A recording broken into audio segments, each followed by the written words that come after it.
Oh, the Vegemite doesn't. Fuck, this is very loud. My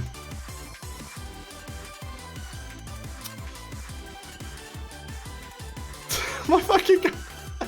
Why is it not blushing?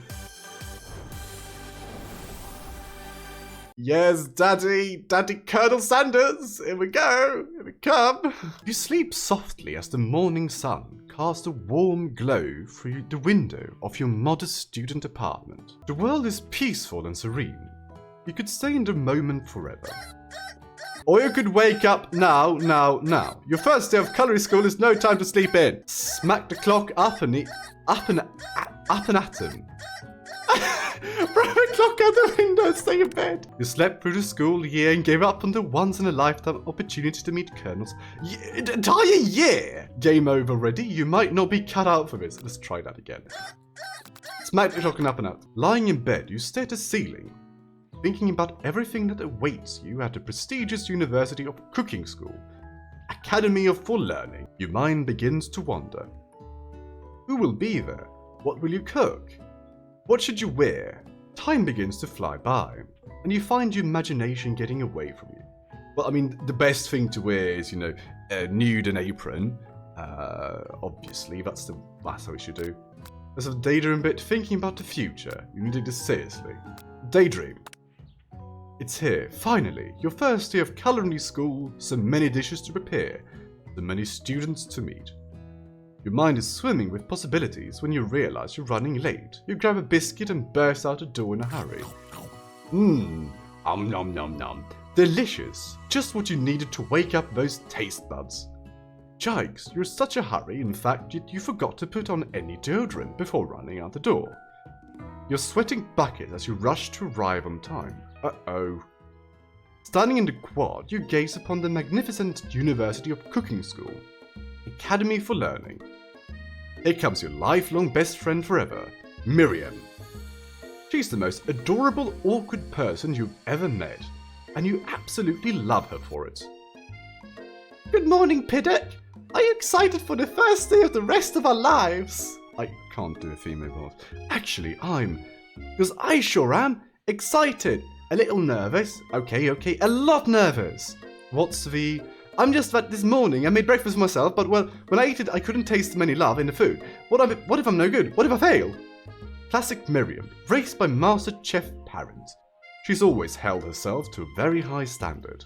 Ever since we were little babies playing together and you rescued me from that quicksand box, it's been clear to me that you're the most loving, caring person I know. You're going to do great. But with University of Cooking School, Academy of Learning famous 3-day only semester, I'm afraid of being left behind, never catch it. 3-day! Okay, I understood why he slept through the entire 3-day course. A sweet girl Miriam has always had a flair for the dramatic.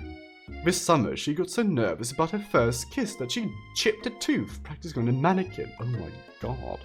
How'd you chip a tooth on a mannequin? Pep talk? Should your pep talk her or change the subject, give her some relief? Pep talk her! Remember, last month we saw that fortune teller and had our tarot cards read? The lady with the mask who gave me nightmares I've been trying to forget. I know she looked spooky, but she was so sweet. And she told her that you were destined for great things. Remember that card with the fancy looking tower? And that other card featuring a handsome fellow in a red suit. I've been waiting for so long to meet a handsome fellow I could call my own. Especially one in a red apron. And I'm sure you will soon. In no time, will be graduating. You'll be delighted to lighting the world with your heartfelt cooking in no time at all. Considering the school is 3 days, yes, you will. As you talk Miriam up, you can feel her nerves begin to ease. You know what? Maybe everything will be okay after all. And if not, at least I have these killer bangs. Can you believe I cut it myself? That's very impressive. You can definitely believe it. What do you mean? I cannot believe it. Before you can get another word out, you're rudely interrupted when someone smacks your books, your butt, and custom engraved measuring spoons out of your hand and onto the ground. Hey, it's Ashley, your arch rival. She's totally evil, but you can help be filled with jealousy. She can get anything she wants, and she knows it. Why? Is she a Sunday or something? Hello, Ashley. Oh, I didn't see you there, chicken shins. You're calling me chicken shins? You leave Piddock shins alone. They're perfectly normal shins. You can't stand Ashley. Even her name is annoying. You know for a fact that it's actually Ashley. But she had to add extra letters to make herself feel better than everyone else. If anyone here knows what perfect shins look like, it's us. We're not going to let you or your really weird insults get. Across the quad, you see Ashley's best friend, Van the Vat Man, has stopped to look at his own reflection in the mirror. His pants are so tight you can see him casually working out his glutes while his style is here. No lie, they're rocking glutes and a rocking big dick. Van, you rang. Oh my god, look at, oh my god. Is he a stripper? He must be, look at him. I mean, Jesus Christ. Fucking hell, this is a big fuck. You've never been sure what the arrangement is. But as long as you've known them, Ashley and Van have been just as close as you and Miriam. But substantially more devious. Oh god, you have a short skirt. I can't believe that University of Cooking School, Academy for Learning, would ever allow people like you to attend as students. Oh, but it's belled. I know, right? You'd think they'd just hand us our diplomas. Ooh, diplomas now. When we hire us as a professor, you amateurs could learn a lot from us.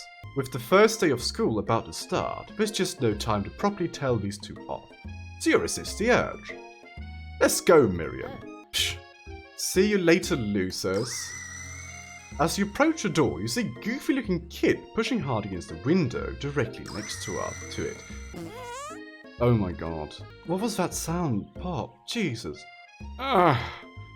Oopsie. I think it's broken. I did a poo-poo in my pants. You reach forward and easily pull the door open. You can smell his aroma from afar. That should do the trick. I love you. I think you mean thank you. My name is Pop. I was named after my Pop. He's old. To sound like this be a student at the school, he must be one heck of a chef. Also, his name tag clearly says Bob, but I guess he's reading it upside down. Oh my god. This child is an actual idiot, isn't he? Hi Pop, I'm Piddock, so, are you going to make me hold this door all day? Nope. And with that, the young man walks into the building ahead of you. Is it just me, or is he kinda cute? No, he's awful. I think it's just you, Miriam. You both shrug your shoulders before following him into the building. You stand at the edge of the room, unsure where to sit. Other students wander in and keep themselves busy chit-chatting. A scruffy-looking pooch takes his place at the podium at the front of the class.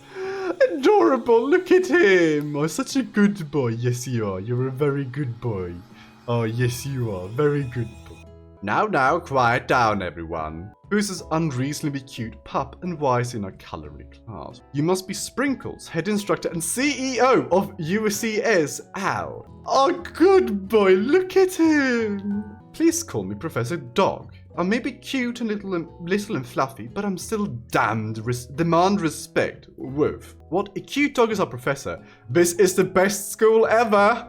I guess only a dog's nose is capable of picking up all the nuances of fine dining. I mean, if only a dog can pick it up, is it really appropriate to be serving it to humans? Out of nowhere, wind begins to rush around you as a swirl of cherry blossom petals fill the air inside the classroom. I'm chilly, someone close the window. No, we want the overly dramatic effect. And then, he walks in. Oh. You're immediately swept up in the aura of his new student and his remarkable goatee. Ah, who knew anyone could be so handsome? Time stands still. It's him. If it isn't my favorite student, Harland, Colonel Sanders interrupts Sprinkles. Sorry, Professor Dog, before he can finish his sentence. Please call me Colonel Sanders. Stirred, not shaken. A hushed murmur rolls through the classroom as Colonel Sanders walks down the aisle of desks. Suddenly, the room is sweltering. Sweat begins to bead across your brow. You feel like everyone is looking at you. And you're not entirely wrong. And this over here must be Sweaty. Sweats a lot. Maybe we should open the window back up before Faucet Pit melts into a puddle and evaporates entirely. Hold on just a second. Nobody talks to my friend like that. You two both know my name. We were in the same kindergarten class. And what is with all your really weird insults? Besides, when Piddock sweats, it's not gross. It's beautiful! Look at that shimmer! You turn to find Colonel Sanders standing right in front of you. Colonel Sanders, beautiful angel that he is, stands before you, smiling gently, his hand outstretched. Boy, howdy. This classroom gets hotter than Kentucky Friar. Please, use my handkerchief. You freeze up. Colonel Sanders is talking to you. Wait, Colonel Sanders is talking to you about how sweaty you look. You're completely mortified. This can't be your first interaction. What if he never forgets this moment? How will you respond? Take the handkerchief, obviously. You stretch out your hand and Colonel Sanders places a fine silk handkerchief in it. It's so beautiful, you hesitate to press it to your face. But when you do, the feeling is transcendent. It has its natural scent on it. It smells of the moist, delicious chicken you've ever smelled. Professor Dog steps in to settle the class down and set some ground rules. Welcome to University of Cooking School, Academy for Learning, the greatest culinary academy in the world. The birthplace of culinary legends past, present and future. Many challenges await you. There will be tears, there will be blood, there might even be really adorable tiny food. Aww. And when all is said and done, there will be a battle. You will lift your sporks and compete in the broomy cooking arena. Just then, another student enters the classroom, interrupts the professor's rousing speech. Hi guys, sorry I'm late. I hope everyone had a good summer. I really miss... Quite! Later class is bad enough, but interrupting my monologue? You're on the fast track out of here, young man. Are you sure you're even in the right place? Don't you recognize me? This is my third year in the school, with you as my teacher. Everyone stares at him blankly. Does no one remember me? You're expelled if you utter one more word before I finish. Look, he's angry, he's adorable. Little cute little poochie. Let there be a lesson to your students that tardiness is unacceptable. Even Clank made it here on time, rolling halfway across town in his tiny wheels. You turn to see student Sprinkles is referencing what appears to be some sort of industrial kitchen appliance. The class bursts into laughter. Oh, Clank, you rascal. What the fuck did you just say? What? Sprinkle walks into the classroom as everyone stands in silent obedience. When he gets to you, he lifts his nose into the air and takes a deep sniff. Your diet is lacking. Based on what I'm picking up here, you'll definitely need multivitamin. Taking better care of yourself. You never had a talking dog as a teacher before, but Sprinkle's reputation for being smart but tough is well known. You decide to try and butter him up by giving a treat from your pocket, but what kind? You reach beneath your apron and return with a chicken snack in your hand. Sprinkle's eyes goes wide as he looks onto it. His favorite. Oh, look at it. Well, well, well. I think there might be some competition for a new star student. The furry professor immediately devours the snack, leaving your hands slick with a coating of warm doggy drool. You see the other students eyeing you jealously, but pay no mind to them. If they wanted to succeed in life, they should have learned the importance of carrying a range of dog treat flavors on them at all times. Settle down, young chefs, take your seats and prepare to have your minds open to the amazing possibilities of culinary creation. As everyone rushes to claim their favorite seat, you're left standing at the front of the room. Only two options remain. Hey Piddock, there's still a seat here. It seems that no one has claimed a seat next to me. If you're interested. Obviously, Colonel Sanders. Your seat by Colonel Sanders. Because he brought no books, pens or pencils. His perfect upright posture shows off a series that makes you confident in his desire to learn. Thanks for offering me this seat. I've only had 2 rules. Do all you can to do it the best you can. It's the only way you ever get the feeling of accomplishing something. That's so inspiring. A little off topic if you ask me, but okay. As soon as you settle into your seat, the professor makes an announcement. Think fast, it's time for a pop quiz. Yay, a quiz about me! No, Pop, it's not. This is incredibly important and surprisingly short quiz will tell me if you're ready for life at a calorie school. Keeps your knife sharp and your focus sharper. Here comes question 1. If train A is travelling to point B and train B is travelling to point A, how important is it to wash your hands before cooking? Extremely. Looking at you, Pop. That's right. Forest is a tree as a chicken is to night vision goggles. A slam dunk. Feather. That's right. What is the most efficient eating utensils ever created? Comically oversized fork, a meat tenderizer, a spork. I don't like sporks. I do not like spork. Comically oversized fork. That's wrong. What food is best for a broken heart? With love, obviously. That's right. If is sprinkling... He's talking dog that teaches at calorie school? He's the best boy. Yes, you are. You're the best boy, Spoon.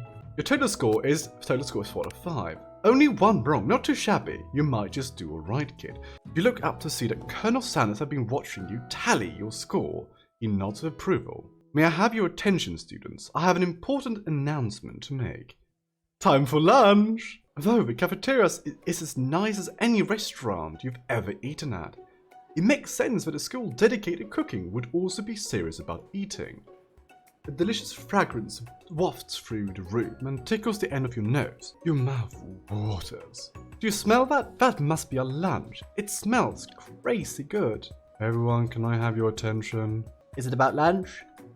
No, I just wanted to apologize for my tardiness. You see, I was... Howdy, folks. I'd like to make an announcement. Hey, It's about lunch. I have this hot, big, steamy rod, which is enough for everyone. Everyone cheers! But shh. Lunch. She said shh. In honor of the new semester, I prepared something special to share with everyone for lunch. That must be the smell I smell. Indeed, that smell. You hold your breath, waiting to see what food this mysterious student has created. You've heard that he's very talented, but were the rumors true? Is this? Colonel Sanders lifts a large bucket above his head. Its contents glimmer in the light. Piled high are huge pieces of cork, breaded and fried to a crisp, golden finish. The aroma envelops you and begin to feel warm and hungry. Colonel Sanders filled the bucket with cork. What a novel, hot, spicy concept. Your stomach begins to grumble. Oh, I know something else that's rumbling. Stop thinking and start gobbling. For years, I've been developing a secret recipe for perfect fried cork. You look around and notice that every other student has a pen and paper and is scribbling notes as fast as they can. But that's all I'm going to say. What, you think we want your stupid secret recipe, dude? Shh, nah, my dude, nah.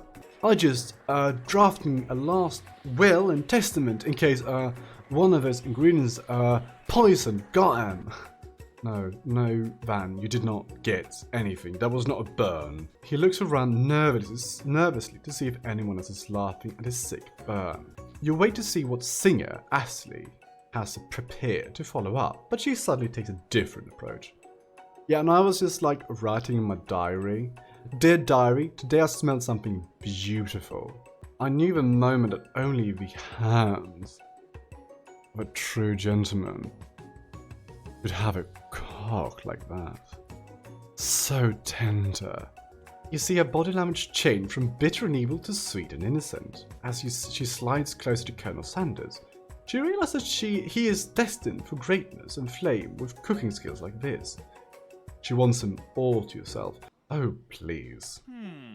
Well, Van the Man, if you don't want any... I'll take his. Well, hold on, I mean, I guess I'll try. He takes one bite, and his eyes grow wide. He's also contorting his face as he tries to hold in his pure, exhilarating lust and act impressed. Easy now, there's enough for everyone. Please, my fellow classmates, dig in. Take one of the pieces and fried chicken out of his bucket and sink your teeth in it. It's amazing.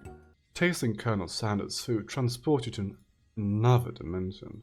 Taste buds gripping, drumstick in your hand. Great, big drumstick.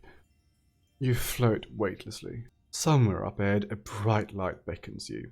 The flavors are so intense, you become wrapped up in them. Unable to resist, you reach toward the light. It grabs your hand, and you get closer, closer to coming closer until your fingertip connects with the end of everything. You're forever lost in the land. Fright, cock, and bliss. Your mind dissolves. There is no you. There's only herbs and spices, and the musty sensation. When Mirrens tries to revive you, she cannot. Game over. Oh, sweet. The food rests in your mouth and focus on it, scrutinizing every flavor. Salt, maybe. Pepper, too obvious. Oregano, basil, maybe, but there's something else. Something dark. Something spicy. You dig deeper, deeper. Yes, even deeper still, until you find it. Could it be? You've reached a climax. You really did it. How bold, how adventurous. To use... You try to go even deeper into sea of flavors. But this revelation alone is more than you can handle. You snap out of it, and realize this information was meant to remain a secret. And yet, now you know. Man's responsibility now rests upon your shoulders. And you feel the need to change your trousers. As you look around, you realize that everyone in the room is consumed by lunch. No one even noticed that you've traveled through space and time. After testing food, you try to get some one-on-one time with Colonel Sanders. Colonel Sanders smiles ever so softly as you approach. You stop what he's doing and allows you to break the silence. Colonel, I wonder if I could talk to you for a second. Anything for a fellow chef. What exactly was on that chicken? Haha, how bold of you to come and ask. It's an idea I had for a new combination of flavor. It'll make me my fortune and establish my legacy for all time as I open up a chain of highly successful fried chicken restaurants. No big deal. It's just you and me here talking. I can keep a secret. In fact, I've got some of my own who are willing to trade. What's the rush? The semester's only getting started. We've got 2 more whole days to get to know each other. It's clearly not going to give up it up easily. It doesn't hurt to be persistent. You know what they say about secrets, Colonel? Shouldn't learning be fun? You got moxie, I'll give you that. Colonel Sanders looks both ways to make sure you're truly alone, and then leans in. You can feel his warm breath as he whispers, just one ingredient, but you can't tell. I use... It's something my great-grandmother taught me. Wow, never have guessed that. In fact, you're even sure where you'd get some if you'd searched. And this definitely isn't the flavor you tasted before. So now you're 2 ingredients closer to knowing the full recipe. But you don't tell Colonel Sanders that. You're wrapped up in that huge revelation, you I noticed Colonel Sanders disappeared. Everyone else is in the cafeteria decided to look for him. We find Colonel Sanders standing outside in the quad. Oh, it's you again, howdy. Sometimes I come outside and look at the school building. I think about how my story will continue on after I've graduated. It sounds like a big plans. Big plans. And there's something else on you that's big. I dare say that the biggest. I will leave my mark on this world. You can bet on that. I learned together for the first time. You figure now is a perfect moment to show your personality to him. Well, I just wanted to tell you that I really enjoy your food. Now you got his attention. The flavors were complex, but comforting. Very comforting. The interplay between salty, savory, and peppery. It was perfect. I appreciate the compliments. I'm sure you'll be a big success. I know we only met today, but I'm starting to get the same feeling about you. We should head back inside. The next lesson starts soon. You step into the massive cooking arena, where the afternoon lesson will take place. Each student gets an oven and all the tools and ingredients they could need. Look at this place, it's magnificent. Finally we get to show our stuff. Wait a second. Oh no, we have to show our stuff? What if I totally blow it? You're not gonna blow anything, except maybe kisses to the crowd of fans you're going to earn with your signature, adorable, tiny food creations. Welcome students to the cooking arena. For today's lesson we'll be cooking with partners. Hurry up and pay off. Naturally, Miriam looks over at you, but unable to control yourself, you pounce on Colonel Sanders. Hey Colonel, would you like to tackle this lesson as a team? A team of two, that is, me and you, if that wasn't clear. Would be my partner. Sure, Piddock. I'll prepare our station. Without you as a partner, Miriam is left standing all alone. Two different students quickly take notice. Hello, new partner. Beep boop. Am I? You two potential partners. I'm so sorry, gentlemen, but I didn't know who to choose. It looks like you'll have to pick for her. Friend duties can be a little awkward, but that's the price you pay for not being alone forever. Sorry, Pop, but I think Miriam will be partnering with Clank today. It's okay, I already ate. It's not entirely clear if Pop has any idea what the point of school even is at this juncture. Clank is clearly excited to have some attention. He eats up and begins to roll back and forth. Hold on there, fella. We don't even know the assignment yet. Technically, Clank might not have a face, but there's something charming and earnest about him. Tissue, I hardly know you. Clank judders and the panel shakes loose. You get the impression that this is a sign of affection. Looks like you two would be fine. Now it's time to focus your own cooking classwork. Alright, you two, for today's lesson you were going to keep it simple. Pick a basic dish and divide up the steps. No chef is an island. It takes two flints to make a fire. Get the idea. Which dish do you suggest to your partner, Colonel Sanders? Mashed potatoes and gravy. Fits perfectly with big, juicy cock. I've always been something of a down-home chef. I was thinking we could make something warm, inviting, comforting. You know, warm, inviting, and comforting. Maybe mashed potatoes. And gravy? I couldn't imagine one without the other. Colonel Sanders casts a coy look at you, causing your whole face to go beet red. Embarrassed, you quickly turn away. I'll go get the potatoes. No, please, let me. Picking perfect produce, a passion of mine. Looks like things are getting pretty fresh around here.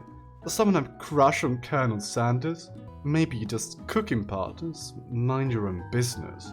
Sanders' heart is my business, and you better keep your fingers out of my man. Where do you think I have my fingers, Ashley? He is mine. Did someone call for me? No, jeez, Van. While I'm over here crushing Piddock's dreams, you're supposed to be taking care of our classwork. That was a deal, remember? Colonel Sanders returns arms full of peeled potatoes. You toss them into boiling water and turns his attention to you and your old friends. Oh, howdy there, Ashley. Van. Are we working in a quartet instead of a duet now? Actually, no. It looked like Piddock was struggling, so we offered to give him a hand. You know how it is. Those young amateur chefs need a lot of monitoring. I was going to say, Colonel Sanders, maybe I could also teach you a thing or two about fancy food. Maybe one day you might be able to get up to my level. Ha, doubt it. Don't be rude, Van. Personally, I have no doubt whatsoever about Colonel Sanders' ability to concoct creations worthy of admiration. After all, your fried cock was quite spectacular. But Colonel, if you ask me, I might make a better partner for you than this thing that has positioned itself at your station. Don't you feel deep down, that we cast complementary shadows? We fit together like fire and cock. It just makes sense. Nothing about this makes sense, but one thing is clear. She's coming for Colonel if you don't watch out. Ashley is really going at you hard. You need to ask for some backup here before things get ugly. Lieutenant Colonel Sanders, a hunk of hugs in your time of need. I'm here to learn and to express myself via my cuisine, not bicker with prima donnas. Partners we chose at the beginning of class, so let's all respect the format, okay? You turn to Colonel Sanders to confirm that you're on the same page. I chose Colonel Sanders and Colonel Sanders chose me. Isn't that right? Sometimes conflict can actually build character. I wouldn't want you to shy away from a bit of healthy competition with our peers, Piddock. Well, he's just not that into you. Do you think that a gentleman would defend you in a situation like this? Did you do something to offend him at some point? Look for sprinklers in hopes that he might step in, but he's nowhere to be found. Danvers, cute corgis and a short but sturdy stature. You look down at your station and realize that your intention at the moment, your hands have been cooking on autopilot. Distracted by the drama, you've already crushed the boiled potatoes into a perfectly creamy texture, with plenty of butter and cream for flavor. It's as if your natural passion guided you. It steps as you know well while your attention is elsewhere. I know just what to do. Colonel Sanders extends his hand. He's holding a beautiful white porcelain gravy boat, out of which he pours a smooth, silky gravy, smothering you. Gravy flows down the peaky mounds. So it looks spectacular. Mother would be proud. Colonel Sanders holds a spork out to you. You reach out and grab a hold of it, but he doesn't immediately let go. The two of you stand holding the same spork. Another hand is giant rod. Small moment, all of you, madness and pressure. This crazy world stops. Your eyes lock. The moment is electrical. Time stands still. If you love something, set it free. Together, you dig the utensil and the mashed potatoes, and lift a heaping sporkful up. And you see Ashley with a sinister look. You know she's plotting something against you to be with the Colonel. And then, filled with rage and without thinking, you fling the sporkful of mashed potatoes right into Ashley's stupid, beautiful face. Van, do something! Scooping up fingerful, Van tastes the dripping. Oh, I have to do this, though. Scooping up a fingerful. Van tastes the dripping mashed potatoes and gravy, and realizes that it's delicious. Horrified by this revelation, he slinks away. Will he ever be able to cook something with so much love and integrity? Hold on right there, Piddock. We do not waste food in the broomy cooking arena. Colonel Sanders, I expect better from you. If you throw one more spoonful, you both better be prepared to eat it from wherever it lands. Oh no. Oh no. Oh, I know exactly where we're throwing this. Can I ask potatoes, face? Valentine rushes back over, a covered dish in his hand. Mashed potatoes with gravy. Pathetic. In just a few minutes, I prepared a full meal. Gaze upon my specialty, braised tentacle of octopus in my silky saltwater sauce, plated on a battle axe blade forged by my supreme chef ancestors. You've ignored me for too long. Listen now. It is I who will have first bite, and you will all look with envy. The interrupting student rushes at Van and swipes a bite of his signature dish right off the plate. No, don't! Something about this dish doesn't strike my nose quite right. I think the octopus was rushed, and may have turned in the process. The results could be toxic. Too late. It has been eaten. I think I left something in the oven. I don't feel so good. It killed him! No! He actually died! Everyone step back, don't take another bite. When you look back at the plate, the rest is gone. You notice the tip of the tentacle being slurped into Pop's mouth. Pop winces in pain for just a moment, and is almost immediately back to his oblivious self. Oopsie. I'm gonna make a oopsie whoopsie in my pants. Tastes like poison. The entire class is gathered to watch Pop's final moments. Shock has frozen the whole crowd. They are as motionless as a statue. The class bell rings, disrupting the moment and snapping everyone back to reality. It would appear that Pop's enthusiasm for trying new things despite obvious danger has inoculated him against poison of all kinds. I'm not sure the professor here make enough money. Hello? I just turned into a ghost over here. Seeing that you're shaken up by that really annoyed student and all this nonsense, Colonel Sanders approaches you. I'm sorry you had to go through that. Please, let me walk you home. What? Like, for real? Oh, come on.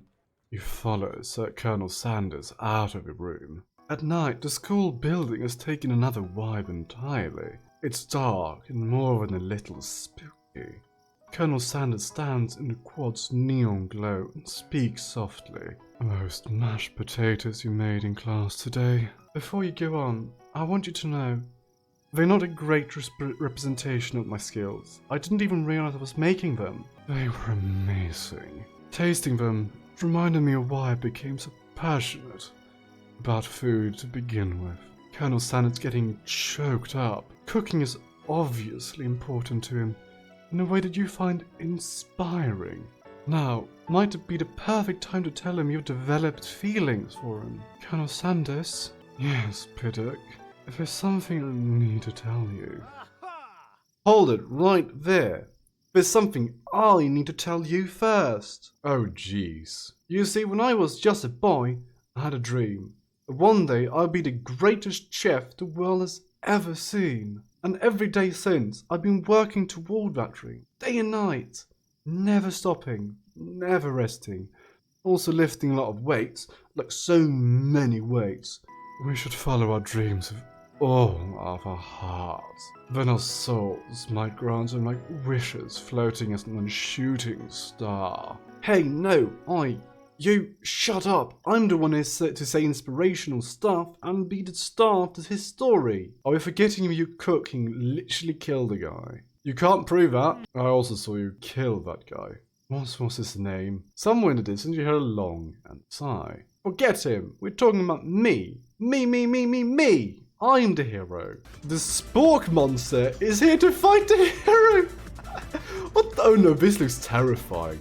This looks absolutely awful. Jesus. I think I left the fridge door open. Later, nerds. We will not let harm come to another student. Except for the ghost kid, I kind of dropped the ball on that. Be afraid. Be very afraid of me because I am a monster. See? Is he rhyming on purpose, or is that just a coincidence? Before you can discuss syntax any further, it's a turn-based fight sequence. What will you do? Attack. Study go and attack. Which will tackle you. Cook with love. Cook with love. Does 1 damage. It just got real. The attack really upsets Spork Monster. Spork Monster goes on attack. They spit hot gravy at you. You take 1 damage. Spork Monster focuses mashed mind and draws energy from Mother Earth itself. Spork Monster's oozing cheese sauce onto the lawn of the quad. I wonder who's going to have to clean that up. I wouldn't mind licking some cheese sauce from the ground. Vile villain, your reign of terror stops here. Colonel Sanders summons the energy of 1,000 cogs. Pot pie powder pinch. Spork monsters defeated. You saved me! An injured sport monster spews steam into the night. You manage to tamp down your disgust at the sight of this gnarly beast long enough to realize that he's still a living creature. Pure soul.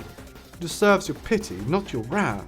Be gone, beast, and don't you dare come back for a follow-up encounter tomorrow. I won't forget, beast, and I certainly won't be back like you said. The sport monster scuttles off into the night. The defeated monster left behind a special item. It appears to be, at first, to be a cookbook, but at close inspection, it's so much more. It's a book of magical spells with a golden cock on the cover, meant to teach you how to reach the edge. You open the cover and find a library card tucked inside. The last name to sign it out is Borko.